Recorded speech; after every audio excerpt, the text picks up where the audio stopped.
ये दिल्ली के सिंघू बॉर्डर का वही मंच है जहां से पिछले 2 महीने में किसानों के आंदोलन को धार मिली है। मंच तो अभी भी सजा है, लेकिन गणतंत्र दिवस पर हुई हिंसा के बाद यहां की रौनक लुट गई सी लगती है। सिंघू बॉर्डर पर रोज सुबह से ही आंदोलन की अगली रणनीति बनाने की चहल पहल होती थी, लेकिन आज वो बात नहीं रही।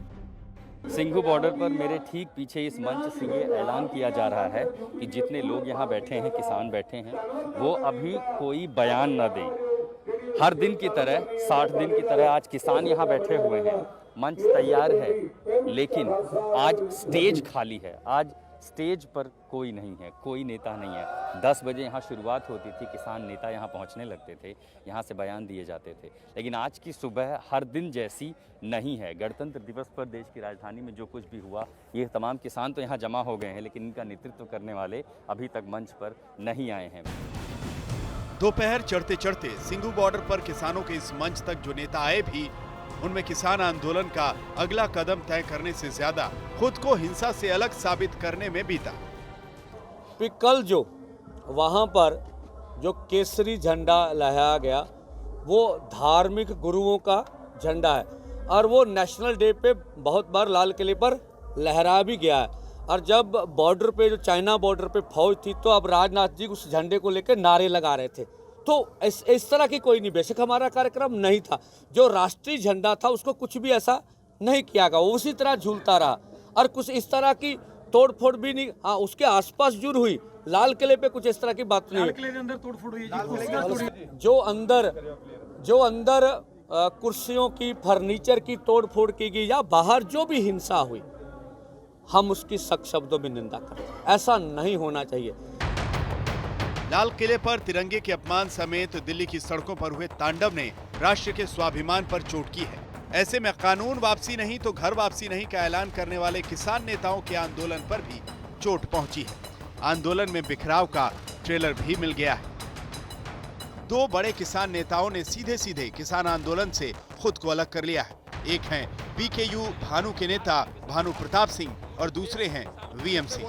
दोनों नेताओं ने अब तक आंदोलन का चेहरा बने रहे किसान नेताओं पर जोरदार प्रहार भी किया है। भानु के जाने से कोई फर्क नहीं पड़ेगा। भानु का पर्यायवाची शब्द सूर्य होता है और सूर्य सारे विश्व को प्रकाश देता है, लेकिन बेईमान लोगों के साथ भानु कभी नहीं रह सकता है।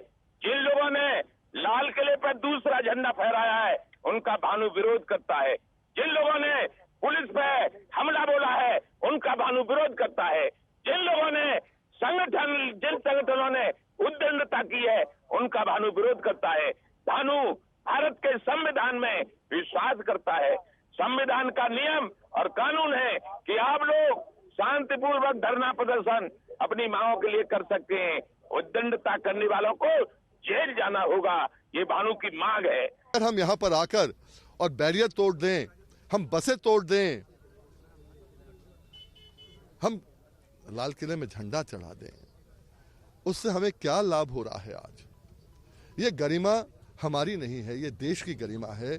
ये हमारे बाबा, उनके पिता, शायद उनके भी पिता, उनके संघर्ष के कारण तो आज जो हमें मिला है ना, आज़ादी मिली है।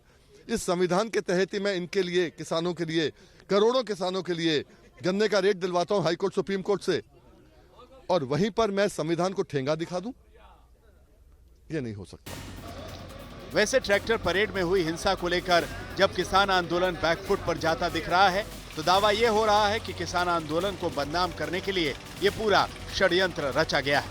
किसान आंदोलन के लिए बनी कोऑर्डिनेशन कमेटी ने बयान जारी कर कहा है कि किसान आंदोलन से घबराई केंद्र सरकार ने शांतिपूर्ण आंदोलन को बदनाम करने के लिए साजिश रची। दुनिया की नजरें इसके ऊपर रही, फिर भी ये सरकारी साजिश का शिकार हुआ।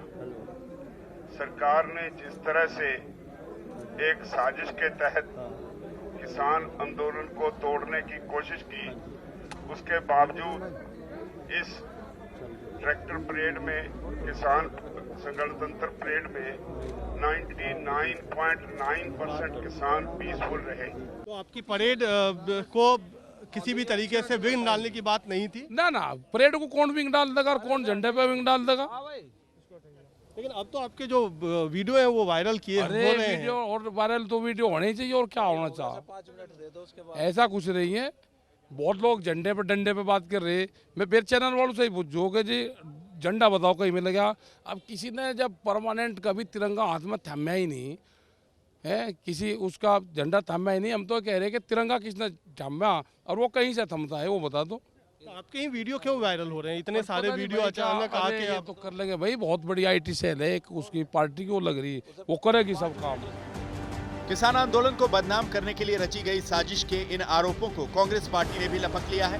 कांग्रेस एक तो हिंसा को रोक पाने में नाकामी को लेकर केंद्रीय गृह मंत्री अमित शाह को कटघरे में खड़ा करने की कोशिश कर रही है, तो दूसरी ओर कांग्रेस को यह भी लगता है कि ये सब प्लान का हिस्सा था।